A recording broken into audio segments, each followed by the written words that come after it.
father dimension of pulpit ministry usually takes place right here.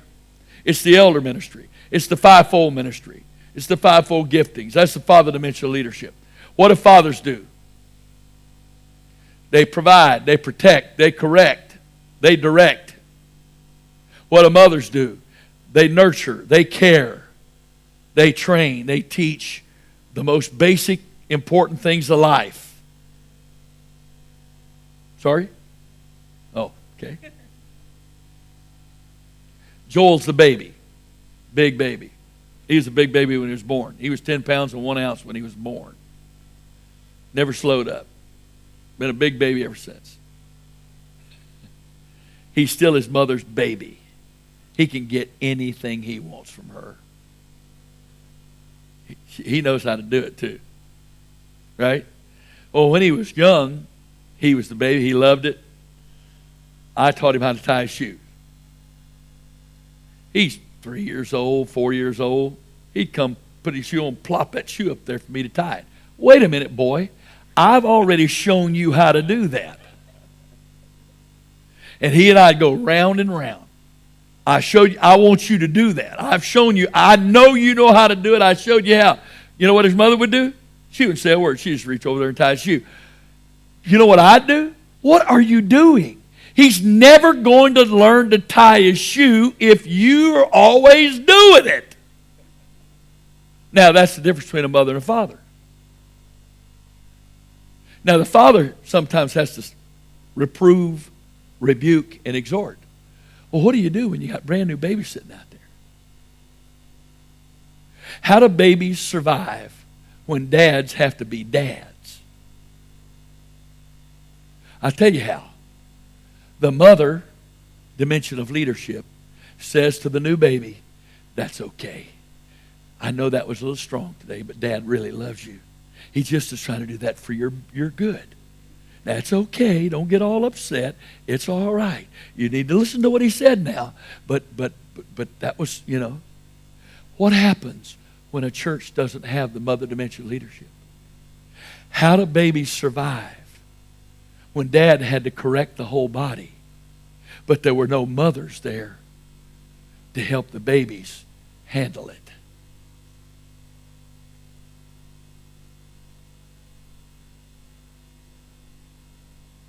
When I travel and go out of town, I found this out later. My wife would say to my boys when they were little, "That's your daddy. That's your daddy." She'd point at my picture. "That's your daddy.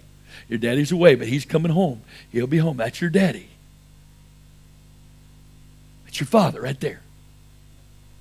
Because mother exalted the office of the father rather than undermining the office of the father. With my eldest one day, and I'm not proud to tell this, but it's true. You do not want to break the spirit of a child, but you want to break the will of a child, and there's a difference. Right. David was about 2.5, and he'd done something that I told him not to do, and rather than whip him, I was going to sit him down, make him sit there and just be still a while as his punishment.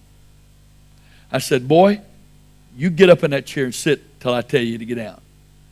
That 2.5-year-old turned and looked at me and said, "No." And in me, something said, "Oh no, here it is.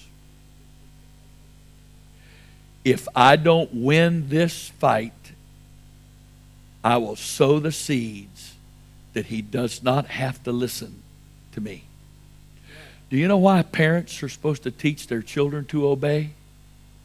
Because if parents don't teach their children to obey, they won't learn to obey the authority of government, and they won't learn to obey the authority of God. You let your kids by with murder, they're growing up thinking God will let them by with murder. So I said, "Boy, you better get up in that chair." No. I was hoping this would be easy. Wasn't.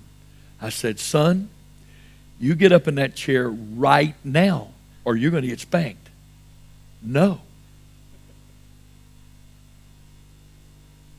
Number one rule of parenting and pastoring. Number one rule of parenting and pastoring. Say what you mean what you say. You do not threaten, you warn. The difference between a threat is you say you're going to do something, then they don't do it, and you don't back it up. That's a threat. A warning is you say, do this or else. They don't do it, you back it up. That's how God works. God does not threaten us. God warns us. He's a parent. He says what he means what he says. So I said the fourth time, David, get in this chair now. No. I whipped my belt off, wrapped it around my hands, left a little bit of piece of it here. He still had his pants on. I popped him on the leg, not hard, but enough to get his attention. I said, get in the chair. No. Son, get in the chair. No. Pow. Son, get in the chair. No. Pow. Son, get in the chair. No. Pow. I reached over, pulled his pants down. I needed to get his attention a little better. Son, get in the chair. No. Pow. Right on the legs now. And I'm looking at some red marks. And in our country, you know, it's abuse if you look at a kid wrong. Right? But this was a spiritual thing.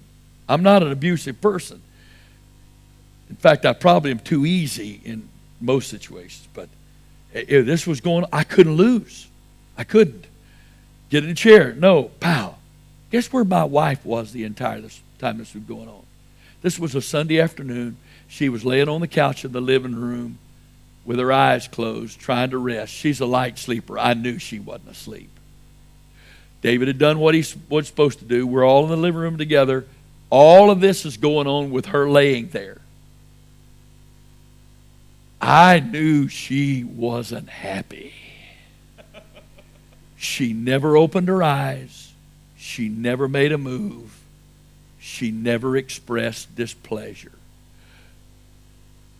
When we were alone later, she said, did you really have to do all of that?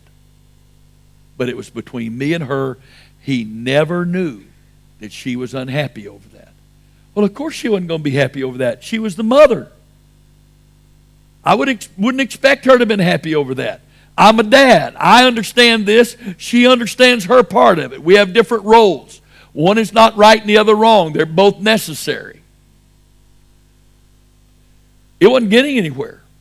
Finally, I pulled his diaper off. Forget the legs. I'm going for the fat part of the body here. Okay? Get in the chair. No. Pow. Get in the chair. No. Pow. And I'm thinking, God, they're going to put me in jail. This is horrible. Finally, he found a way to let both of us save face. He said, he's 2.5. He said, help me. I can't do it alone. And I was more than willing to help. Then I reached down, picked him up, set him in the chair, because that was his way of giving in. And so I met him halfway by helping him in the chair. I didn't let him sit there 1 minute. He sat there a long time that day. The point I'm trying to make to you is sometimes when dad does what dad's supposed to do, it's painful. And mom isn't happy about it. But she's got to support dad or it undermines everything. So the pastor gets up and he gets particularly carried away and gets really strong.